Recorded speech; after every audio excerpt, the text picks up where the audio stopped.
হ্যাঁ, আমার মেয়ে আমাকে বলছিল যে বাবা আমরা যে এরকম করে কাপড় পরি, ওই মেয়েগুলো যে কাপড় পরে নাই, কি অ্যান্সার দিব আমি? তো বললাম যে আম্মু আসলে তাদের বাবা মা মনে হয় তাদেরকে এভাবে শিখায় নাই, আমরা যেমন তোমাদেরকে শিখাইছি তাদের বাবা মা শিখায় নাই। ও মসজিদে যেতে খুব পছন্দ করে, তো মসজিদে যখনই যাই নিয়ে যান, আপনারাও নিয়ে যাবেন। আর আমাদের সমাজে তো মসজিদে নিয়ে গেলে ধমক দেয়, হ্যাঁ, ডিস্টার্ব হয়। আর টার্কির মতো জায়গায় দেখবেন, টার্কিতে মসজিদে ঢুকলে চকলেট দেয়, গিফট দেয়। নববীতেও এখন নবী হারামেও ছেলেমেয়েরা দৌড়াদৌড়ি করে খেলে বেড়ায়, মানুষ নামাজ পড়ছে, কোনো সমস্যা নেই। নামাজ আমার এতই দুর্বল যে একটা বাচ্চার দৌড়াদৌড়িতে আমার নামাজ ছুটে যাবে? আশ্চর্য কথা। হাসান হোসেন রাদিয়াল্লাহু আনহু মসজিদে দৌড়াতেন, খেলতেন। রাসূল সাল্লাল্লাহু আলাইহি ওয়াসাল্লাম খুতবা থামিয়ে দিয়ে তাদেরকে কোলে নিয়ে এসে আবার খুতবা দিয়েছেন। সেজদা করতেন তিনি, পিঠের মধ্যে ইমাম হাসান ইমাম হোসেন রাদিয়াল্লাহু আনহুম তারা উঠে বসতেন। তিনি সেজদা লম্বা করতেন যাতে তাদের ডিস্টার্ব না হয় খেলাধুলা। ছোটবেলা যে বাচ্চাগুলো হচ্ছে আমাদের সন্তান, ছেলে মেয়ে, তো মনে রাখবেন যে একটা বাচ্চা কিন্তু 24 মাস যখন তার বয়স হয়, 24 মাসে সে কিন্তু মোটামুটিভাবে 50টা শব্দ মনে রাখতে পারে। যখন তার বয়স 3 বছর হবে তখন কিন্তু মোটামুটি 200 শব্দ সে মনে রাখতে পারে। এভাবে যখন গ্র্যাজুয়ালি বাড়ে, আপনার বাচ্চার বয়স যখন 5 বছর হয়েছে, সে একই সাথে 2-3টা ভাষার শব্দ মনে রাখতে পারবে।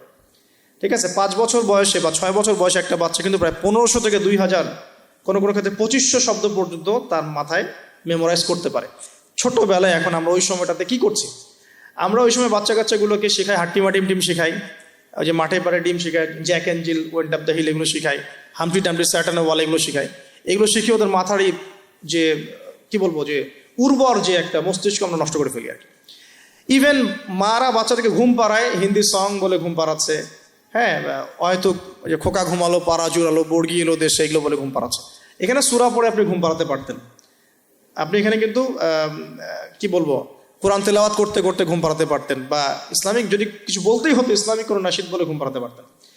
সব জায়গায় লক্ষ্য করতে হবে বাচ্চার কানে আমি কি দিচ্ছি। বাচ্চা হয়তো বলতে পারছে না কথা, তখন কিন্তু বাচ্চা শুনতে পারে, বাচ্চা বুঝতে পারে। বাচ্চা আপনাকে দেখে, পরিচিত ফেস দেখে বাচ্চা হাসে কেন? কারণ সে বুঝতে পারে, সে চিনতে পারে যে হ্যাঁ, তিনি আমার কাছের কেউ। মাকে কেমন করে বাচ্চা চেনে? কিভাবে মায়ের গায়ের গন্ধে বাচ্চার কান্না থেমে যায়? এগুলো কি আল্লাহ পাকের আধ্যাত্মিকত্ব, মারিফত নয়, পরিচয় নয়?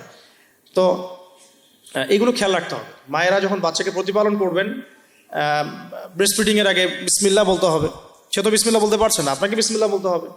হ্যাঁ, তাকে ঘুম পাড়াবেন ইসলামিক নাশিদের মধ্য দিয়ে, অথবা সূরা তেলাওয়াতের মধ্য দিয়ে, কেরাতের মধ্য দিয়ে, সূরা ইখলাস পড়ে ঘুম পাড়াবেন।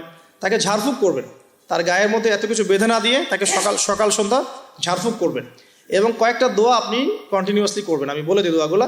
একটা সূরা আলে ইমরানের মধ্যে আছে, সূরা প্রথম দিকে আছে, সূরা আলে ইমরানের শুরুতে একটা দোয়া আছে যে রব্বি ইন্নী নাযারতু লাকা মা ফি বাতনি মুহাররারান ফাতাকাব্বাল মিন্নী ইন্নাকা আনতাস সামিউল আলিম। এটা একটা দোয়া। আর একটা, এটাও সূরা আলে ইমরানে আছে প্রথম দিকেই, যে রব্বি হাবলি মিন লাদুনকা যুররিয়াতান তাইয়্যিবা ইন্নাকা সামিউদ দুআ। এটাও একটা দোয়া আছে সূরা আলে ইমরানের প্রথম দিকে। সূরা ফুরকানের 74 নম্বর আয়াতে একটা দোয়া আছে, রব্বানা হাব লানা মিন আজওয়াজিনা ওয়া যুররিয়াতিনা কুররাতা আ'ইউন ওয়াজআলনা লিল মুত্তাকিনা ইমামা। এগুলো আপনি করবেন। আর বাচ্চাকে কি করবেন? ইমাম হাসান এবং হুসাইন রাদিয়াল্লাহু আনহুমাকে রাসূল সাল্লাল্লাহু আলাইহি ওয়াসাল্লাম যা করতেন, ইমাম হাসান হুসাইন রাদিয়াল্লাহু আনহুমাকে নিয়ে আসলে রাসূল সাল্লাল্লাহু আলাইহি ওয়াসাল্লাম বলতেন যে উঈযুকুমা, দুজন ছিলেন এজন্য বলতেন উঈযুকুমা। যদি একজন হয় এবং সে যদি ছেলে বাচ্চা হয় তাহলে আপনি বলবেন উঈযুকা, আর যদি একজন মেয়ে বাচ্চা হয় তাহলে বলবেন উঈযুকি। আমি কি বুঝাতে পারছি? একজন মেয়ে বাচ্চা হলে উঈযুকি, একজন ছেলে হলে উঈযুকা, আর দুজন হলে বলবেন উঈযুকুমা। তো উঈযুকা দিয়ে শুরু করলাম। তো উঈযুকা বিকালিমাতিল্লাহি তাম্মা মিন কুল্লি শাইতানিন ওয়া হাম্মা ওয়া মিন কুল্লি আইনিন লাম্মা। এই দোয়াগুলো পড়ে বাচ্চাকে ঝাড়ফুঁক করতে হয়। বদনজর লাগতে পারে, চোখের নজর লাগতে পারে। তো এই দোয়াগুলো করা, পাশাপাশি সূরা ফালাক, নাস, ইখলাস এগুলো পড়ে ঝাড়ফুঁক করা, সূরা ফাতিহা পড়ে ঝাড়ফুঁক করা, বাচ্চা ভালো থাকবে ইনশাআল্লাহ। বাচ্চাকে যে ঘরে রাখবেন সেখানে কোনো প্রকার ছবি মূর্তি রাখবেন না। বাচ্চা রাত্রেবেলা ভয় পেয়ে কাঁদতে পারে, এগুলো করতে যাবেন না। ফিডিংটা ভালো দিবেন, ব্রেস্ট ফিডিং চেষ্টা করবেন। যদি কোনো কারণে মায়েদের কোনো প্রবলেম থাকে সেটা ডিফারেন্ট ইস্যুস, তবে ব্রেস্ট ফিডিংটাই চেষ্টা করবেন। এতে মায়ের সাথে বাচ্চার একটা অন্তরঙ্গ সম্পর্ক তৈরি হবে, এটা বাচ্চার হক। এবার বাচ্চা যখন বড় হচ্ছে ওকে আজে বাজে কিছু শেখাবেন না। আস্তে আস্তে কথা বলা শিখবে, পরিবেশ পরিস্থিতি বোঝা শিখবে। তাকে সময় দিবেন, এক নাম্বার তাকে সময় দিবেন, তার সাথে গল্প গুজব করবেন, তাকে নিয়ে ঘুরবেন, তার সাথে খেলবেন, হ্যাঁ, তাকে আনন্দ দিবেন। আপনি আপনার টাইমের একটা অংশ তার জন্য ফিক্স রাখবেন, যে বাচ্চার জন্য ফিক্স রাখবেন। আর সব দায়িত্ব শুধু মায়ের উপর ছেড়ে দিবেন না, পুরুষের উপর অনেক দায়িত্ব আছে। এবার গ্র্যাজুয়ালি সে বড় হবে, পিতার সময় পিতার হকটা যেন পিতার থেকে পায়, মায়ের হকটা মায়ের থেকে পায়। এবার শিক্ষার কথা আসবে, ওকে এমন জায়গায় পড়াবেন না যেখানে পড়ালে তার কচি আত্মাটা নষ্ট হয়ে যায়। ফার্স্ট অফ অল পরিবারের পরিবেশ ঠিক করলাম, এখন ওকে যদি বাইরে পাঠাচ্ছি, আমি বাইরে এখন কোথায় পাঠাচ্ছি, আমি তাকে বাইরে যদি এমন জায়গায় পাঠাই যেখানে গেলে তার কচি আত্মাটা নষ্ট হয়ে যাবে, সে সেক্সুয়াল হ্যারাসমেন্টের শিকার হবে, সে ফ্রি মিক্সিং শিখবে, সে হামটি ডামটি এসব শিখবে, অন ইসলামিক কালচারে অভ্যস্ত হবে। হ্যাঁ, এমন হয়ে যাবে আমার বাচ্চা লাইলাতুল কদর চিনে না, 31st নাইট চিনে, তারপর তো সমস্যা। তাহলে ওকে আমাকে পড়াশোনার ক্ষেত্রে এমন এনভায়রনমেন্ট দিতে হবে যে এনভায়রনমেন্টটাতে সে দুনিয়ার জ্ঞানগুলো অর্জন করতে পারে, পাশাপাশি পরকালীন জ্ঞান অর্জন করতে পারে, আল্লাহকে চেনে, রাসূলকে চেনে, কোরআনকে চেনে, হাদিস সুন্নাহ এগুলো যেন চেনে এবং জানে। এই জন্য ইনস্টিটিউশন কোথায়, প্রশ্ন হচ্ছে এটা। এখন যদি থাকে আলহামদুলিল্লাহ, খুব ভালো। যদি না থাকে, আমাদের পরবর্তী প্রজন্মকে বাঁচানোর স্বার্থে হলেও আমাদেরকে এরকম প্রতিষ্ঠান গড়ে তুলতে হবে, কারণ যেগুলো আছে সেগুলোকে আপনি চেঞ্জ করতে পারছেন না। যদি মাদ্রাসা দিয়ে দেন, ম্যাক্সিমাম মাদ্রাসা একমুখী শিক্ষা দিয়ে দিচ্ছে, কম্বাইন্ড এডুকেশন এখানে খুব একটা পাওয়া যাচ্ছে না। যেটা পাওয়া যায় সেটা প্রয়োজনের তুলনায় নিতান্তই কম, যারা ওয়ার্ল্ড ডিল করেন তারা বুঝতে পারবে। আবার সেকুলার জায়গায় দিয়ে দিলে কি হবে, সে তো ইসলাম থেকে টোটালি ডিটাচড হয়ে গেল। তো প্রতিষ্ঠানের রিফর্ম করতে হবে, অথবা নতুন করে গড়ে তোলার চেষ্টা করতে হবে, বা সিলেবাসে পরিবর্তন আনার চেষ্টা করতে হবে। এরপর যখন সে কৈশোরে যাবে, দেখবেন শৈশবের বীজটা ভালো ছিল, কৈশোরে ইনশাল্লাহ আপনার বাচ্চা টিকটক প্রজন্মের মতো হবে না ইনশাল্লাহ, কিশোর গ্যাংয়ে যোগ দিবে না ইনশাল্লাহ, ওই যে 8, 9, 10 পরে সিগারেট খাবে না ইনশাল্লাহ। 8, 9, 10 মেয়েরা তো অনেকে জেনা করে সতীত্ব নষ্ট করে ফেলছে না, এখন এরকম হবে না ইনশাল্লাহ।